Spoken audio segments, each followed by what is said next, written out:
The Servant Problem by Robert J. Young. Selling a whole town, and doing it inconspicuously, can be a little difficult, either giving it away freely or in a more normal sense of selling. People don't quite believe it. If you have ever lived in a small town, you have seen Francis Pfleuger, and probably you have sent him after skyhooks, left-handed monkey wrenches and pails of steam, and laughed uproariously behind his back when he set forth to do your bidding.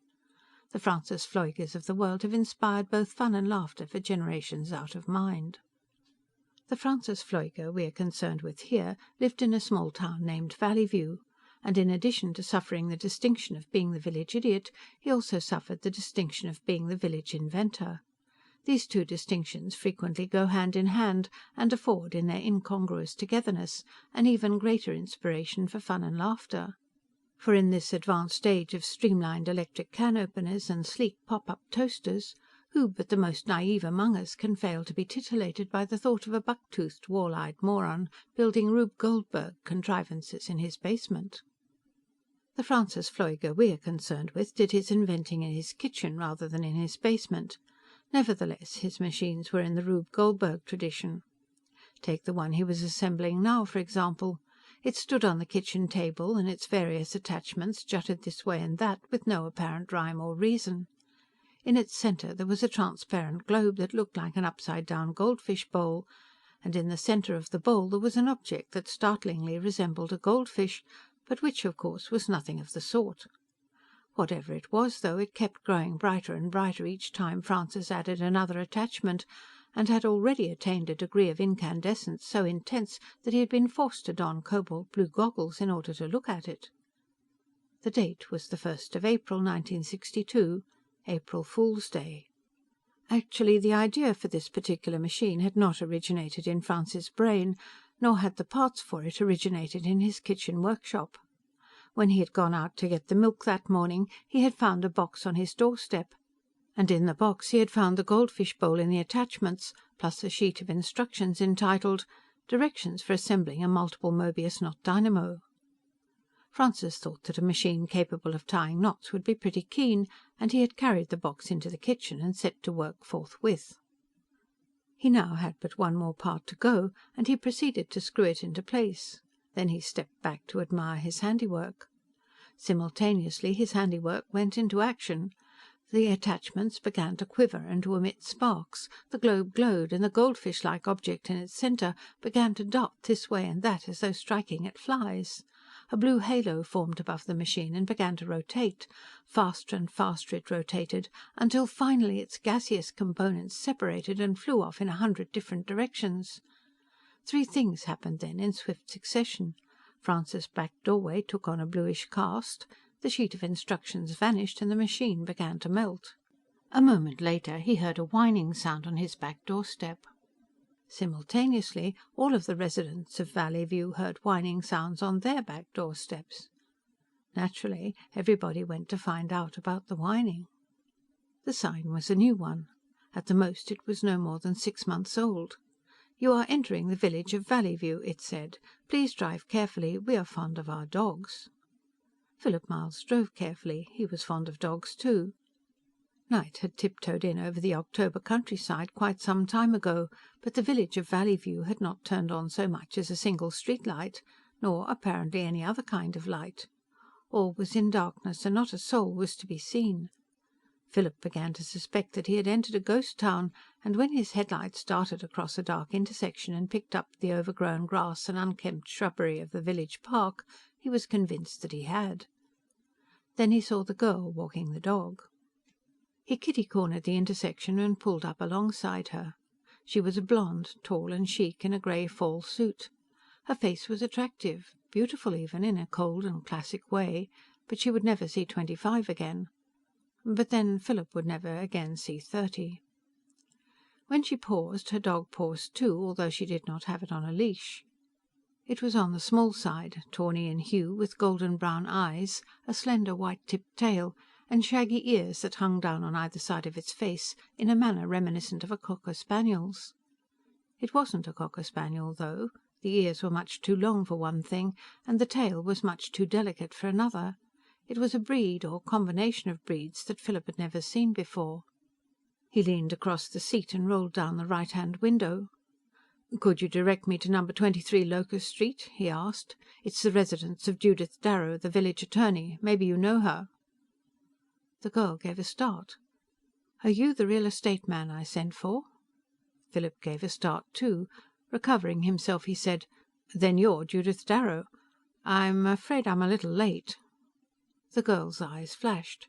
The radiant backwash of the headlights revealed them to be both green and gray.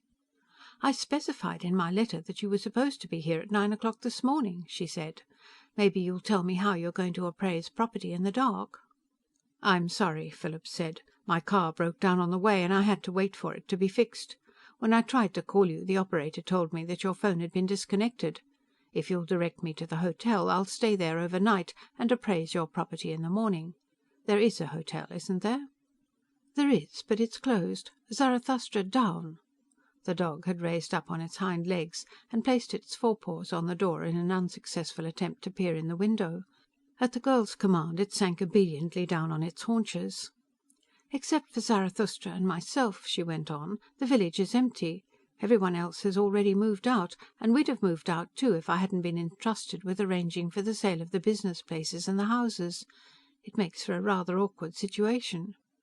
She had leaned forward, and the light from the dash lay palely upon her face, softening its austerity. "I don't get this at all," Philip said. "From your letter I assumed that you had 2 or 3 places you wanted me to sell, but not a whole town. There must have been at least 1,000 people living here, and 1,000 people just don't pack up and move out all at once." When she volunteered no explanation, he added, "Where did they move to?" "To Pfleugersville. I know you've never heard of it, so save the observation." Then, "Do you have any identification?" she asked. He gave her his driver's license, his business card, and the letter she had written him. After glancing at them, she handed them back. She appeared to be undecided about something.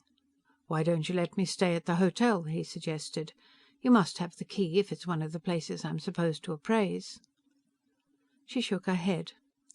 "I have the key, but there's not a stick of furniture in the place. We had a village auction last week and got rid of everything that we didn't plan on taking with us." She sighed. "Well, there's nothing for it, I guess. The nearest motel is 30 miles away, so I'll have to put you up at my house. I have a few articles of furniture left, wedding gifts mostly, that I was too sentimental to part with." She got into the car. "Come on, Zarathustra." Zarathustra climbed in, leapt across her lap and sat down between them. Philip pulled away from the curb. "That's an odd name for a dog," he said. "I know. I guess the reason I gave it him is because he puts me in mind of a little old man sometimes." "But the original Zarathustra isn't noted for his longevity." "Perhaps another association was at work then. Turn right at the next corner." A lonely light burned in one of number 23 Locust Street's 3 front windows. Its source, however, was not an incandescent bulb, but the mantle of a gasoline lantern. "The village's power supply was cut off yesterday," Judith Darrow explained, pumping the lantern into renewed brightness. She glanced at him sideways. "Did you have dinner?" "As a matter of fact, no, but please don't—" "Bother? I couldn't if I wanted to. My larder is on its last legs. But sit down and I'll make you some sandwiches. I'll make a pot of coffee, too. The gas hasn't been turned off yet." The living room had precisely 3 articles of furniture to its name, 2 armchairs and a coffee table. After Judith left him, Philip set his briefcase on the floor and sat down in one of the chairs. He wondered idly how she expected to make the trip to Pfleugersville. He had seen no car in the driveway, and there was no garage on the property in which one could be concealed. Moreover, it was highly unlikely that buses serviced the village any more. Valleyview had been bypassed quite some time ago by one of the new super-duper highways. He shrugged. Getting to Pfleugersville was her problem, not his. He returned his attention to the living room. It was a large room. The house was large, too, large and Victorianesque. Judith apparently had opened the back door, for a breeze was wafting through the downstairs rooms, a breeze laden with the scent of flowers and the dew-damp breath of growing grass. He frowned. The month was October, not June, and since when did flowers bloom and grass grow in October? He concluded that the scent must be artificial. Zarathustra was regarding him with large golden eyes from the middle of the living-room floor. The animal did somehow bring to mind a little old man, though he could not have been more than 2 or 3 years old. "You're not very good company," Philip said. "Rough," said Zarathustra, and turning, trotted through an archway into a large room that, judging from the empty shelves lining its walls, had once been a library, and thence through another archway into another room, the dining-room undoubtedly, and out of sight. Philip leaned back wearily in the armchair he had chosen. He was beat.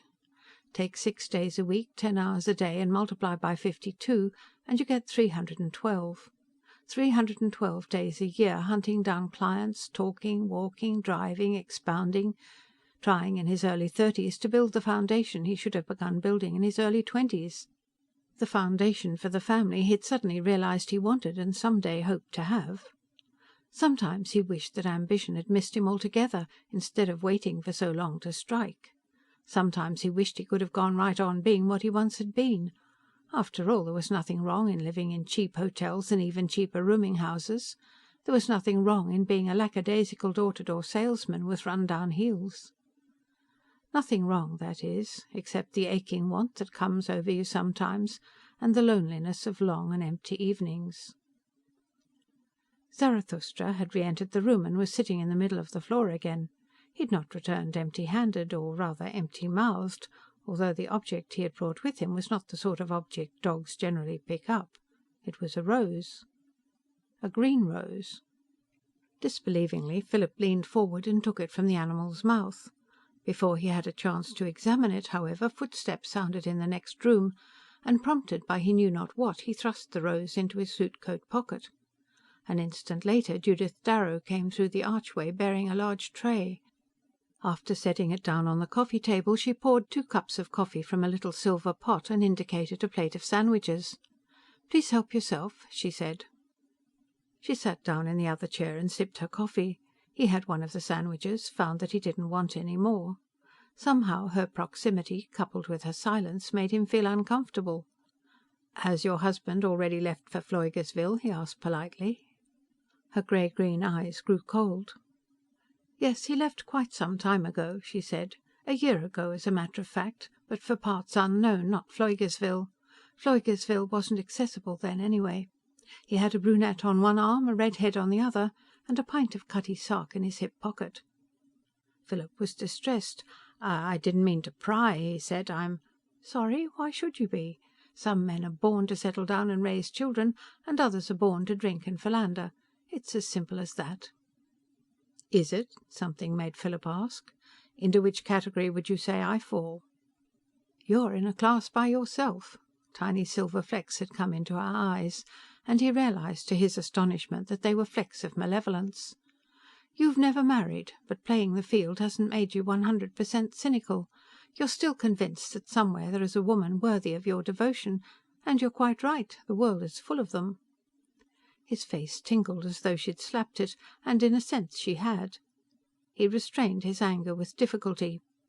"I didn't know that my celibacy was that noticeable," he said. "It isn't. I took the liberty of having a private investigator check into your background. It proved to be unsavory in some respects, as I implied before, but unlike the backgrounds of the other real estate agents I had checked, it contained not the slightest hint of dishonesty.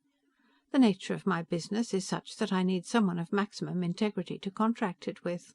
I had to go far and wide to find you." "You're being unfair," Philip said, mollified despite himself. "Most real estate agents are honest. As a matter of fact, there's one in the same office building with me that I'd trust with the family jewels. If I had any family jewels." "Good," Judith Darrow said. "I gambled on you knowing someone like that." He waited for her to elaborate, and when she did not, he finished his coffee and stood up. "If you don't mind, I'll turn in," he said. "I've had a pretty hard day." "I'll show you to your room." She got 2 candles, lit them, and after placing them in gilt candlesticks, handed one of the candlesticks to him. The room was on the 3rd floor, in under the eaves, as far away from hers, probably, as the size of the house permitted. Philip did not mind. He liked to sleep in rooms under eaves. There was an enchantment about the rain on the roof that people who slept in less celestial bowers never got to know. After Judith left, he threw open the single window and undressed and climbed into bed. Remembering the rose, he got it out of his coat pocket and examined it by candlelight. It was green all right, even greener than he had at first thought. Its scent was reminiscent of the summer breeze that was blowing through the downstairs rooms, though not at all in keeping with the chill October air that was coming through his bedroom window. He laid it on the table beside the bed and blew out the candle. He would go looking for the bush tomorrow.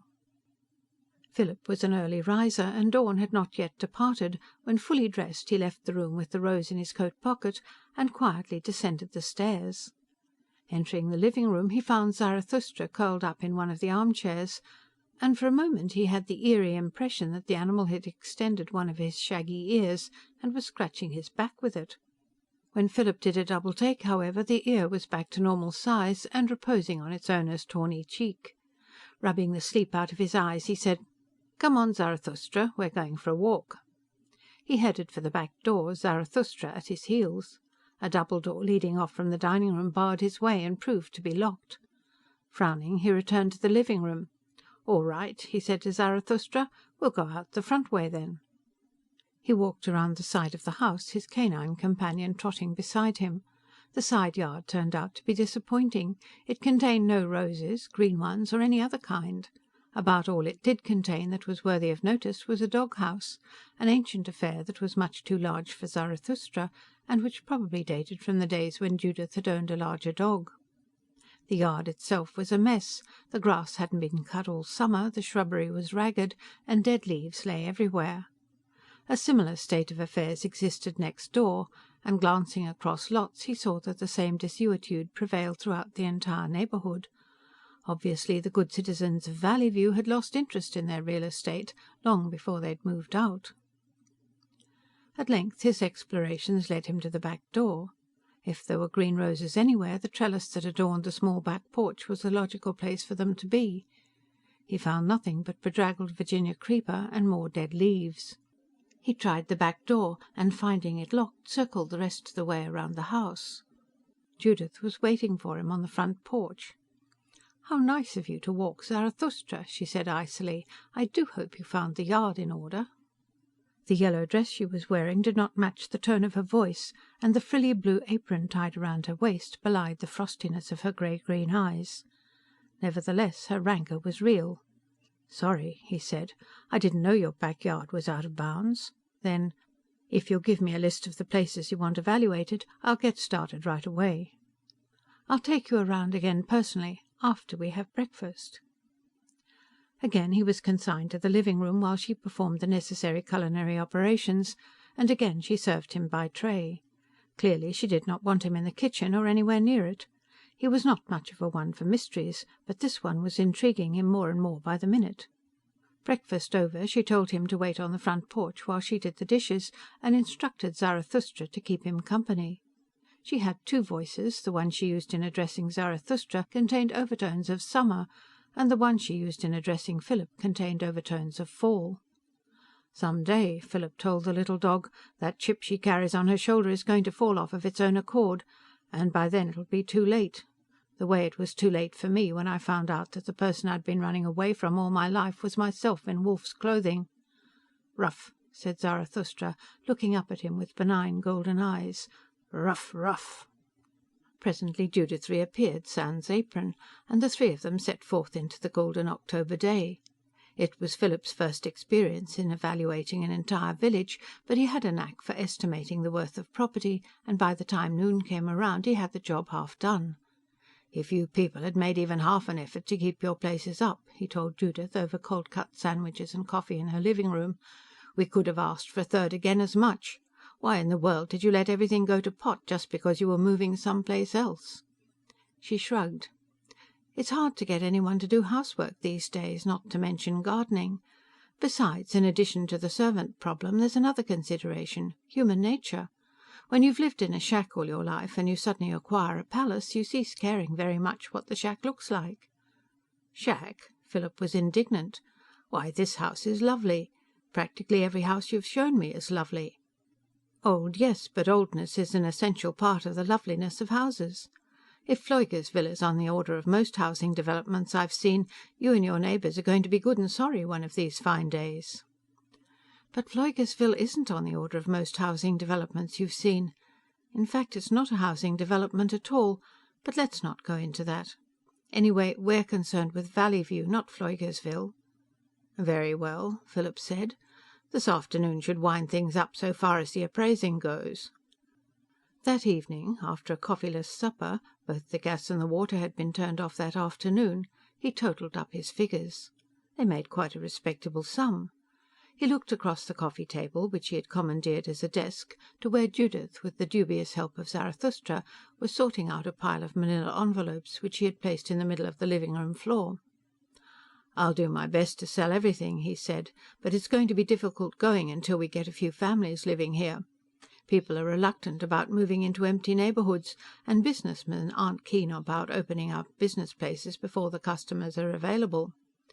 But I think it'll work out all right. There's a plaza not far from here that will provide a place to shop until the local markets are functioning, and Valley View is part of a centralized school district." He slipped the paper he'd been figuring on into his briefcase, closed the case and stood up. "I'll keep in touch with you." Judith shook her head. "You'll do nothing of the sort. As soon as you leave, I'm moving to Pfleugersville. My business here is finished." "I'll keep in touch with you there, then. All you have to do is give me your address and phone number." She shook her head again. "I could give you both, but neither would do you any good. But that's beside the point. Valley View is your responsibility now, not mine." Philip sat back down again. "You can start explaining any time," he said. "It's very simple. The property owners of Valley View signed all of their houses and places of business over to me. I, in turn, have signed all of them over to you, with the qualification, of course, that after selling them you'll be entitled to no more than your usual commission." She withdrew a paper from one of the manila envelopes. "After selling them," she went on, "you are to divide the proceeds equally among the 4 charities specified in this contract." She handed him the paper. "Do you understand now why I tried so hard to find a trustworthy agent?" Philip was staring at the paper, unable in his astonishment to read the words it contained. "Suppose," he said presently, "that circumstances should make it impossible for me to carry out my end of the agreement." "In case of illness, you will already have taken the necessary steps to transfer the property to another agent who, in your opinion, is as completely honest as you are. And in case of death, you will already have taken the necessary steps to bequeath the property to the same agent, and he, in both cases, will already have agreed to the terms laid down in the contract you're holding in your hands. Why don't you read it?" Now that his astonishment had abated somewhat, Philip found that he could do so. "But this still doesn't make sense," he said a short while later. "Obviously you and the rest of the owners have purchased new houses. Would it be presumptuous of me to ask how you're going to pay for them, when you're virtually giving your old houses away?" "I'm afraid it would be, Mr. Miles." She withdrew another paper from the envelope and handed it to him. "This is the other copy. If you'll kindly affix your signature to both, we can bring our business to a close. As you'll notice, I've already signed." "But if you're going to be incommunicado," Philip pointed out, anger building up in him despite all he could do to stop it, "what good will your copy do you?" Judith's countenance took on a glacial quality. So did her voice. "My copy will go into the hands of a trusted attorney, sealed in an envelope which I have already instructed him not to open until 5 years from this date. If, at the time it is opened, you have violated the terms of our agreement, he will institute legal proceedings at once. Fortunately, although the Valley View post office is closed, a mail truck passes through every weekday evening at 8. It's not that I don't trust you, Mr. Miles, but you are a man, you know." Philip was tempted to tear up the 2 copies then and there, and toss the pieces into the air, but he didn't, for the very good reason that he couldn't afford to. Instead, he bore down viciously on his pen and brought his name to life twice in large and angry letters. He handed Judith one copy, slipped the other into his breast pocket and got to his feet. "That," he said, "brings our official business to a close. Now I'd like to add an unofficial word of advice. It seems to me that you're exacting an exorbitant price from the world for your husband's having sold you out for a brunette and a redhead and a pint of Scotch. I've been sold out lots of times for less than that, But I found out long ago that the world doesn't pay its bills, even when you ask a fair price for the damages done to you. I suggest that you write the matter off as a bad debt and forget about it. Then maybe you'll become a human being again." She had risen to her feet and was standing stiffly before him. She put him in mind of an exquisite and fragile statue, and for a moment he had the feeling that if he were to reach out and touch her, she would shatter into a million pieces. She didn't move for some time, nor did he. Then she bent down, picked up 3 of the manila envelopes, straightened and handed them to him. "2 of these contain the deeds, maps and the other records you will need," she said in a dead voice. "The 3rd contains the keys to the houses and business places. Each key is tagged with the correct address. Goodbye, Mr. Miles." "Goodbye," Philip said. He looked around the room, intending to say goodbye to Zarathustra, but Zarathustra was nowhere to be seen. Finally he went into the hall, opened the front door and stepped out into the night. A full moon was rising in the east. He walked down the moonlit walk, climbed into his car and threw his briefcase and the manila envelopes into the back seat. Soon Valley View was far behind him. But not as far as it should have been. He couldn't get the green rose out of his mind. He couldn't get Judith Darrow out of his mind either. Nor could he exorcise the summer breeze that kept wafting through the crevices in his common sense. A green rose, and a grass widow, and a breeze with a green breath. A whole town taking off for greener pastures. He reached into his coat pocket and touched the rose. It was no more than a stem and a handful of petals now, but its reality could not be denied. But roses do not bloom in autumn, and green roses do not bloom at all. Rough! It turned into the new highway some time ago and was driving along it at a brisk 65. Now, disbelievingly, he slowed and pulled over onto the shoulder. Sure enough, he had a stowaway in the back seat, a tawny-haired stowaway with golden eyes, oversized ears, and a restless white-tipped tail. "Zarathustra," he gasped. "How in the dickens did you get in there?" "Rough," Zarathustra replied. Philip groaned. Now he would have to go all the way back to Valley View. Now he would have to see Judith Darrow again. Now he would have to... He paused in mid-thought, astonished at the abrupt acceleration of his heartbeat. "Well, I'll be damned," he said, and without further preamble transferred Zarathustra to the front seat, U-turned and started back. The gasoline lantern had been moved out of the living room window, but a light still showed beyond the panes. He pulled over to the curb and turned off the ignition. He gave one of Zarathustra's oversized ears a playful tug, absently noting a series of small nodules along its lower extremity. "Come on, Zarathustra," he said. "I may as well deliver you personally while I'm at it." After locking the car, he started up the walk, Zarathustra at his heels. He knocked on the front door. Presently he knocked again. The door creaked, swung partially open. He frowned. Had she forgotten to latch it, he wondered, or had she deliberately left it unlatched so that Zarathustra could get in?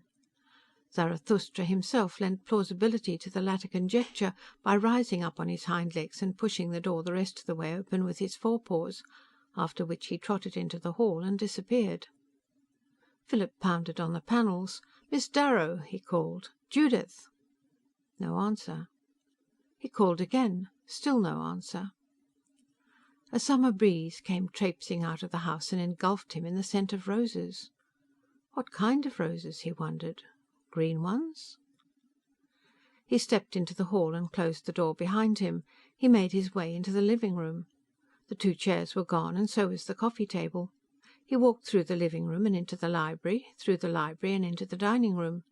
The gasoline lantern burned brightly on the dining room table, its harsh white light bathing bare floors and naked walls. The breeze was stronger here, the scent of roses almost cloying. He saw then that the double door that had thwarted him that morning was open, and he moved towards it across the room. As he had suspected, it gave access to the kitchen. Pausing on the threshold, he peered inside. It was an ordinary enough kitchen. Some of the appliances were gone, but the stove and the refrigerator were still there. The back doorway had an odd bluish cast that caused the framework to shimmer. The door itself was open, and he could see starlight lying softly on fields and trees. Wonderingly, he walked across the room and stepped outside. There was a faint sputtering sound as though live wires had been crossed, and for a fleeting second the scene before him seemed to waver. Then abruptly it grew still. He grew still too, immobile in the strange yet peaceful summer night. He was standing on a grassy plain, and the plain spread out on either hand to promontories of little trees. Before him the land sloped gently upward and was covered with multicolored flowers that twinkled like microcosmic stars. In the distance the lights of a village showed. To his right a riotous green rosebush bloomed, and beneath it Zarathustra sat, wagging his tail. Philip took 2 steps forward, stopped and looked up at the sky. It was wrong somehow. For one thing Cassiopeia had changed position, and for another Orion was awry.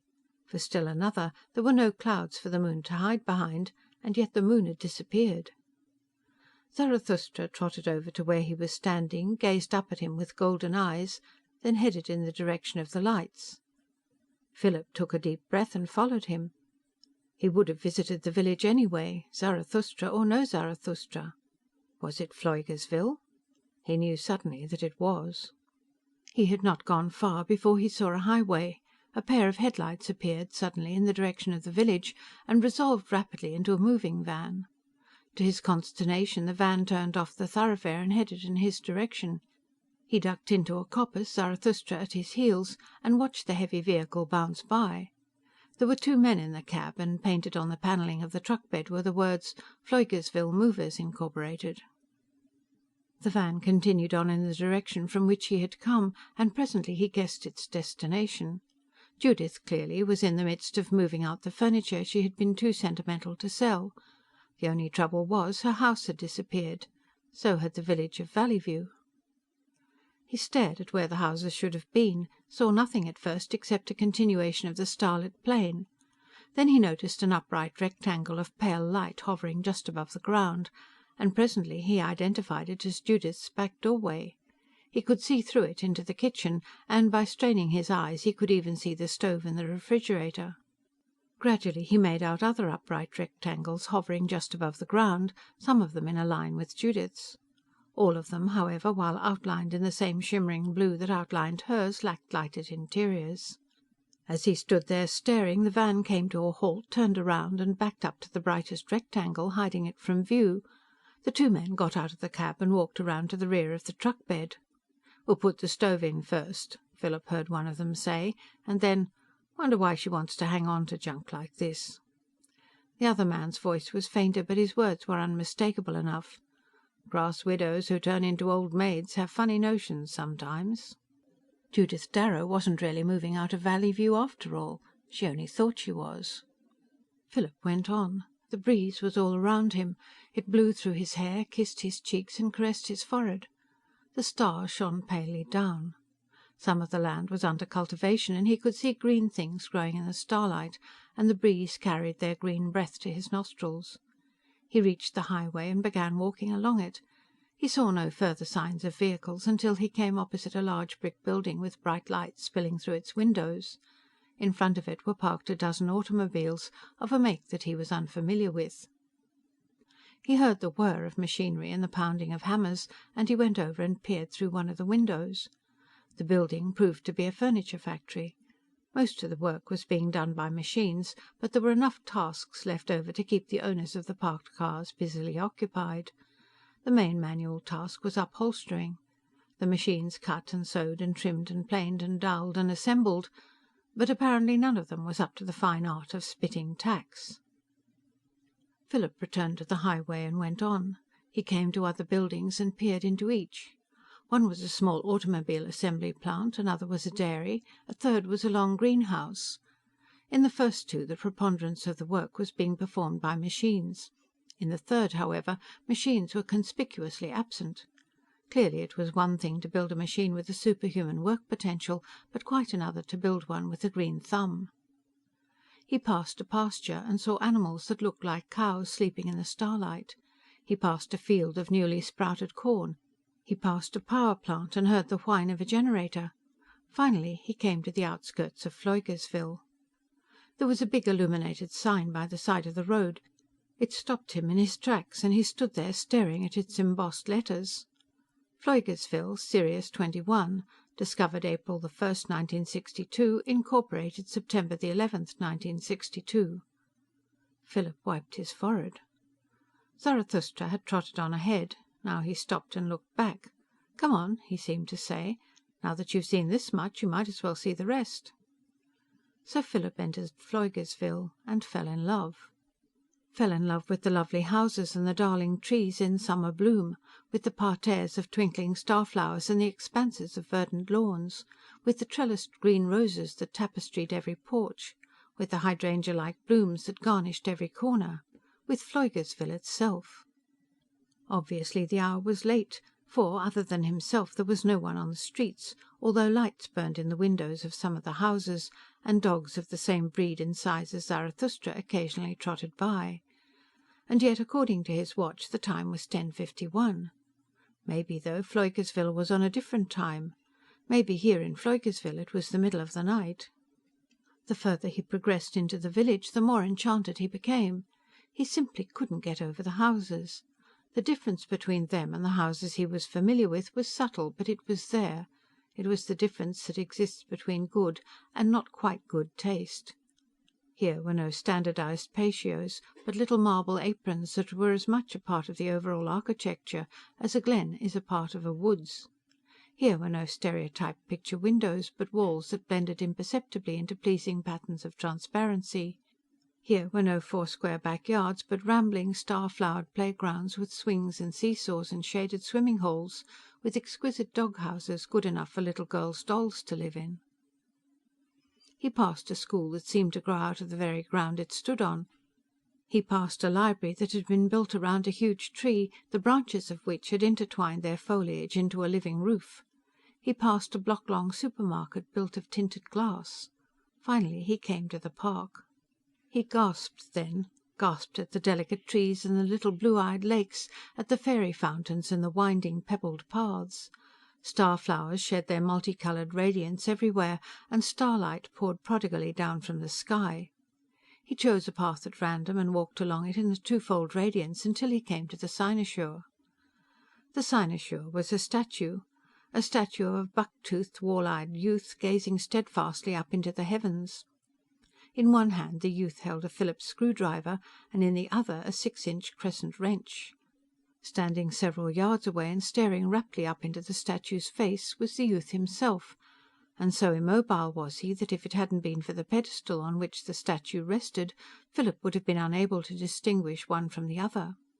There was an inscription on the pedestal. He walked over and read it in the light cast by a nearby parterre of starflowers.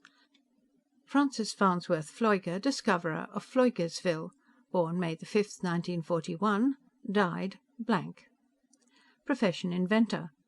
On the 1st day of April of the year of our Lord 1962, Francis Farnsworth Pfleuger brought into being a Mobius coincidence field and established multiple contact with the 21st satellite of the star Sirius, thereby giving the people of Valleyview access, via their back doorways, to a new world. Here we have come to live. Here we have come to raise our children. Here, in this idyllic village, which the noble race that once inhabited this fair planet left behind them when they migrated to the greater Magellanic Cloud, we have settled down to create a new and better way of life. Here, thanks to Francis Farnsworth Pfleuger, we shall know happiness, prosperity and freedom from fear. Francis Farnsworth Pfleuger, we, the new inhabitants of Sirius 21, salute you. Philip wiped his forehead again. Presently he noticed that the flesh-and-blood Francis Pfleuger was looking in his direction. "Me," the flesh-and-blood Francis Pfleuger said, pointing proudly at the statue. "Me." "So I gather," Philip said dryly. And then, "Zarathustra, come back here." The little dog had started down one of the paths that converged on the statue. At Philip's command he stopped but did not turn. Instead he remained where he was, as though waiting for someone to come down the path. After a moment someone did. Judith Darrow. She was wearing a simple white dress reminiscent both in design and decor of a Grecian tunic. A wide gilt belt augmented the effect, and her delicate sandals did nothing to mar it. In the radiance of the starflowers her eyes were more grey than green. There were shadows under them, Philip noticed, and the lids were faintly red. She halted a few feet from him and looked at him without saying a word. I brought your dog back," he said lamely. "I found him in the back seat of my car." "Thank you. I've been looking all over Pfleugersville for him. I left my Valleyview doors open, hoping he'd come home of his own accord. But I guess he had other ideas. Now that you've discovered our secret, Mr. Miles, what do you think of our brave new world?" "I think it's lovely," Philip said. "But I don't believe it's where you seem to think it is." "Don't you?" she asked. "Then suppose you show me the full moon that rose over Valleyview tonight. Or better yet, suppose I show you something else." She pointed to a region of the heavens just to the left of the statue's turned-up nose. "You can't see them from here," she said, "but around that insignificant yellow star 9 planets are in orbit. One of them is Earth." "But that's impossible," he objected. "Consider the—" "Distance? In the sort of space we're dealing with, Mr. Miles, distance is not a factor. In Möbius space, as we've come to call it for lack of a better term, any two given points are coincidental, regardless of how far apart they may be in non-Möbius space. But this becomes manifest only when a Möbius coincidence field is established. As you probably know by now, Francis Pfleuger created such a field." At the mention of his name, Francis Pfleuger came hurrying over to where they were standing. "E," he declared, "equals mc²." "Thank you, Francis," Judith said. Then to Philip, "Shall we walk?" They started down one of the converging paths, Zarathustra bringing up the rear. Behind them, Francis returned to his narcissistic study of himself in stone. "We were neighbours back in Valleyview," Judith said, "but I never dreamed he thought quite so much of himself. Ever since we put up that statue last week, he's been staring at it night and day. Sometimes he even brings his lunch with him." "He seems to be familiar with Einstein." "He's not really, though. He memorized the energy-mass equation in an attempt to justify his new status in life. But he hasn't the remotest notion of what it means. It's ironic, in a way, that Pfleugersville should have been discovered by someone with an IQ of less than 75. "No one with an IQ of less than 75 could create the sort of field you were talking about." "He didn't create it deliberately. He brought it into being accidentally by means of a machine he was building to tie knots with. Or at least that's what he says. But we do know that there was such a machine because we saw its fused parts in his kitchen, and there's no question but what it was the source of the field. Francis, though, can't remember how he made the parts or how he put them together. As a matter of fact, to this day, he still doesn't understand what happens, though I have a feeling he knows more than he lets on." "What did happen?" Philip asked. For a while Judith was silent. Then, "All of us promised solemnly not to divulge our secret to an outsider unless he was first accepted by the group as a whole," she said. "But thanks to my negligence, you know most of it already, so I suppose you're entitled to know the rest." She sighed. "Very well. I'll try to explain. When Francis Pfleuger's field had come into being, something had happened at the back doors of Valleyview that caused them to open upon a planet which one of the local stargazers promptly identified as Sirius 21. The good folk of Valleyview had no idea of how such a state of affairs could exist, to say nothing of how it could have come about, until one of the scientists whom they asked to join them as part of the plan which they presently devised to make their forthcoming utopia self-sufficient, came up with the theory that explained everything. According to his theory, the round-trip distance between any planetary or squared stellar bodies was curved in the manner of a Möbius strip, i.e., a strip of paper given a half-twist before bringing the two ends together. In this case, the strip represented the round-trip distance from Earth to Sirius 21. Earth was represented on the strip by one dot and Sirius 21 by another, and quite naturally the two dots were an equal distance, or approximately 8.8 light-years apart. This brought them directly opposite one another, one on one side of the strip and the other on the other side. But since a Möbius strip has only one surface, or side, the two dots were actually occupying the same space at the same time.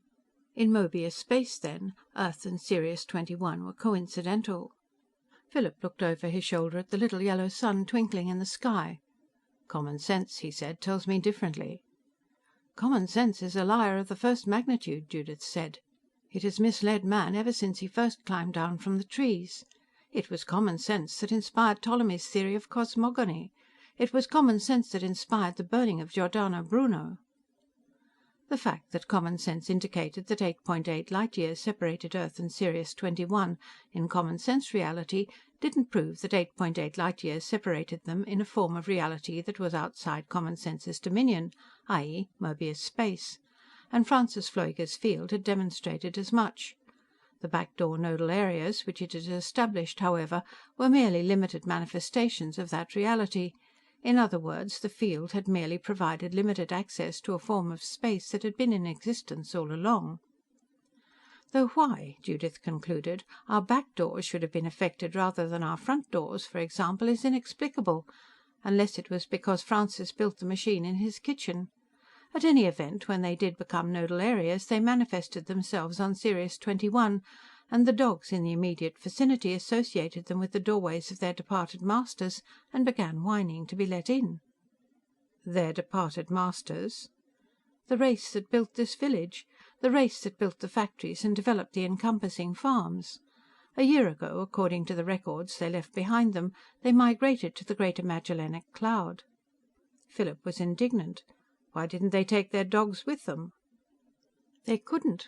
After all, they had to leave their cars and their furniture behind them too, not to mention almost unbelievable stockpiles of every metal imaginable that will last us for centuries. The logistics of space travel make taking even an extra handkerchief along a calculated risk. Anyway, when their dogs found us, they were overjoyed, and as for us, we fell in love with them at first sight. Our own dogs, though, didn't take to them at all, and every one of them ran away. This can't be the only village, Philip said. There must be others somewhere. Undoubtedly there are. All we know is that the people who built this one were the last to leave. The park was behind them now, and they were walking down a pleasant street. And when you and your neighbours discovered the village, did you decide to become expatriates right then and there? Philip asked. She nodded. Do you blame us? You've seen for yourself what a lovely place it is. But it's far more than that. In Valley View we had unemployment. Here there's work for everyone, and a corresponding feeling of wantedness and togetherness. True, most of the work is farm work, but what of that? We have every conceivable kind of machine to help us in our tasks. Indeed, I think that the only machine the Sirians lacked was one that could manufacture food out of whole cloth. But consider the most important advantage of all. When we go to bed at night, we can do so without being afraid that sometime during our sleep a thermonuclear missile will descend out of the sky and devour us in one huge incandescent bite. If we've made a culture hero out of our village idiot, it's no more than right, for unwittingly or not, he opened up the gates of paradise. And you immediately saw to it that no one besides yourselves and a chosen few would pass through them. Judith paused beside a white gate.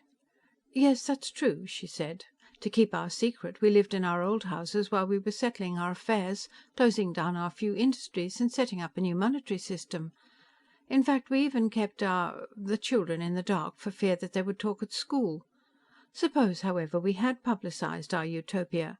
Can't you imagine the mockery opportunists would have made out of it? The village we found was large enough to accommodate ourselves and the few friends, relatives and specialists we asked to join us, but no larger.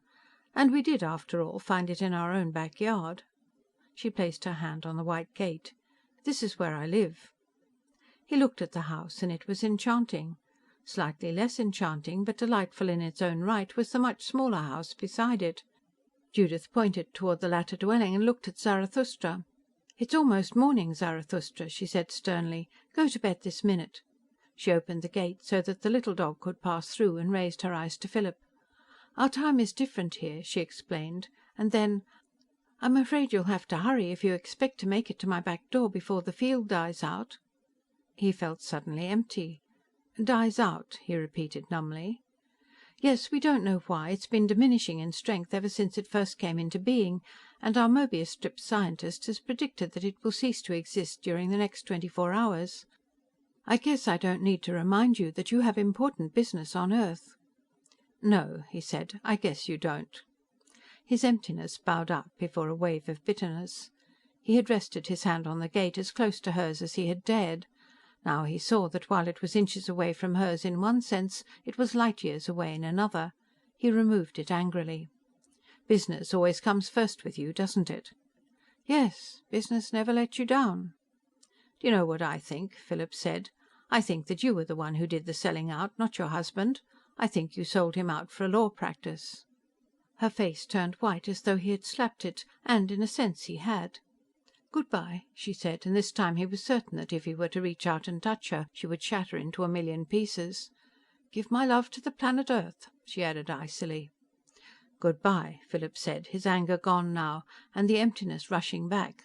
"Don't sell us short, though. We'll make a big splash in your sky one of these days when we blow ourselves up." He turned and walked away. Walked out of the enchanting village and down the highway, and across the flower-pulsing plain to Judith's back doorway. It was unlighted now, and he had trouble distinguishing it from the others. Its shimmering blue framework was flickering. Judith had not lied then. The field was dying out. He locked the back door behind him, walked sadly through the dark and empty house, and let himself out the front door. He locked the front door behind him too, and went down the walk and climbed into his car. He'd thought he'd locked it, but apparently he hadn't. He drove out of town and down the road to the highway, and down the highway toward the big bright bonfire of the city. Dawn was exploring the eastern sky with pale pink fingers when at last he parked his car in the garage behind his apartment building. He reached into the back seat for his briefcase and the manila envelopes. His briefcase had hair on it. It was warm and soft. "Ruff," it barked. "Ruff, ruff." He knew then that everything was all right. Just because no one had invited him to the party didn't mean that he couldn't invite himself. He would have to hurry, though. He had a lot of things to do and time was running out. Noon found him on the highway again, his business transacted, his affairs settled. Zarathustra sitting beside him on the seat. 1 o'clock found him driving into Valleyview. 2:05 found him turning down a familiar street. He would have to leave his car behind him, but that was all right. Leaving it to rust away in a ghost town was better than selling it to some opportunistic dealer for a sum he would have no use for anyway. He parked it by the curb and, after getting his suitcase out of the trunk, walked up to the front door of number 23. He unlocked and opened the door, and after Zarathustra followed him inside, closed and locked it behind him. He strode through the house to the kitchen. He unlocked and opened the back door. He stepped eagerly across the threshold and stopped dead still. There were boards beneath his feet instead of grass. Instead of a flower-pied plain, he saw a series of unkempt backyards. Beside him, on an unpainted trellis, Virginia creeper rattled in an October wind. Zarathustra came out behind him, descended the back porch steps and ran around the side of the house, looking for the green rosebush, probably. Ruff! Zarathustra had returned and was looking up at him from the bottom step. On the top step he had placed an offering. The offering was a green rose. Philip bent down and picked it up. It was fresh, and its fragrance epitomized the very essence of Sirius 21. "Zarathustra," he gasped, "where did you get it?" "Ruff," said Zarathustra, and ran around the side of the house. Philip followed, rounded the corner just in time to see the white-tipped tail disappear into the ancient doghouse. Disappointment numbed him. That was where the rose had been then, stored away for safekeeping like an old and worthless bone. But the rose was fresh, he reminded himself. Did doghouses have back doorways? This one did, he saw, kneeling down and peering inside. A lovely back doorway, rimmed with shimmering blue. It framed a familiar vista, in the foreground of which a familiar green rosebush stood. Beneath the rosebush Zarathustra sat, wagging his tail. It was a tight squeeze, but Philip made it. He even managed to get his suitcase through. And just in time, too, for hardly had he done so when the doorway began to flicker. Now it was on its way out, and as he watched it faded into transparency and disappeared. He crawled from beneath the rosebush and stood up. The day was bright and warm, and the position of the sun indicated early morning or late afternoon. No, not sun, suns. One of them was a brilliant blue-white orb, the other a twinkling point of light. He set off across the plain in Zarathustra's wake. He had a speech already prepared, and when Judith met him at the gate with wide and wondering eyes, he delivered it without preamble. "Judith," he said, "I am contemptuous of the notion that some things are meant to be and others aren't, and I firmly believe in my own free will. But when your dog stows away in the back seat of my car 2 times running, and makes it impossible for me not to see you again, then there must be something afoot which neither you nor I can do a thing about. Whatever it is, I have given in to it, and have transferred your real estate to an agent more trustworthy than myself. I know you haven't known me long, and I know I'm not an accepted member of your group, but maybe somebody will give me a job raking lawns or washing windows or hoeing corn long enough for me to prove that I am not in the least antisocial, and maybe in time you yourself will get to know me well enough to realize that while I have a weakness for blondes who look like Grecian goddesses, I have no taste whatever for redheads, brunettes or Cutty Sark. In any event, I have burned my bridges behind me, and whether I ever become a resident of Pfleugersville or not, I have already become a resident of Sirius 21. Judith Darrow was silent for some time. Then, "This morning," she said, "I wanted to ask you to join us, but I couldn't for two reasons. The first was your commitment to sell our houses. The second was my bitterness towards men. You have eliminated the first, and the second seems suddenly inane." She raised her eyes. "Philip, please join us. I want you to." Zarathustra, whose real name was Sidanon Fenfonderil, left them standing there in each other's arms and trotted down the street and out of town. He covered the ground in easy lopes that belied his 325 years, and soon he arrived at the meeting place. The mayors of the other villages had been awaiting him since early morning and were shifting impatiently on their haunches. When he clambered up on the rostrum, they extended their audio appendages and retractile fingers and accorded him a round of applause. He extended his own hands and held them up for silence. Then, retracting them again, he seated himself before the little lectern and began his report, the idiomatic translation of which follows forthwith. "Gentlemen, my apologies for my late arrival. I will touch upon the circumstances that were responsible for it presently. To get down to the matter uppermost in your minds, yes, the experiment was a success, and if you will use your psychotransmutative powers to remodel your villages along the lines my constituents and I remodeled ours, and to build enough factories to give your masters that sense of self-sufficiency so essential to their well-being, and if you will plant your disassembled multiple Mobius knot dynamos in such a way that the resultant fields will be ascribed to accidental causes, you will have no more trouble attracting personnel than we did. Just make sure that your masters' quarters are superior to your own, and that you behave like dogs in their presence. And when you fabricate your records concerning your mythical departed masters, see to it that they do not conflict with the records we fabricated concerning ours. It would be desirable indeed if our Sirian human society could be based on less deceitful grounds than these, but the very human attitude we are exploiting renders this impossible at the moment. I hate to think of the resentment we would incur were we to reveal that, far from being the mere dogs we seem to be, we are capable of mentally transmuting natural resources into virtually anything, from a key to a concert hall. And I hate even more to think of the resentment we would incur were we to reveal that, for all our ability in the inanimate field, we have never been able to materialize so much as a single blade of grass in the animate field, and that our reason for coincidentalizing the planet Earth and creating our irresistible little utopias stems not from a need for companionship, but from a need for gardeners. However, you will find that all of this can be ironed out eventually through the human children with whom you will be thrown into daily contact, and whom you will find to possess all of their parents' abiding love for us, and none of their parents' superior attitude towards us. To a little child, a dog is a companion, not a pet, an equal, not an inferior, and the little children of today will be the grown-ups of tomorrow. To return to the circumstances that occasioned my late arrival, I must confess, gentlemen, that I became quite attached to the mistress into whose house I sought entry when we first established our field, and who subsequently adopted me when I convinced her real dog that he would find greener pastures elsewhere. So greatly attached did I become, in fact, that when the opportunity of ostracizing her loneliness presented itself, I could not refrain from taking advantage of it. The person to whom she was most suited, and who was most suited to her, appeared virtually upon her very doorstep. But in her stubbornness and in her pride she aggravated rather than encouraged him, causing him to rebel against the natural attraction he felt towards her. I am happy to report that by means of a number of subterfuges, the final one of which necessitated the use of our original doorway, I was able to set this matter right, and that these two once lonely people are about to embark upon a relationship which in their folklore is oftentimes quaintly alluded to by the words, "they lived happily ever after." And now, gentlemen, the best of luck to you and your constituents, and may you end up with servants as excellent as ours. I hereby declare this meeting adjourned. End of the Servant Problem.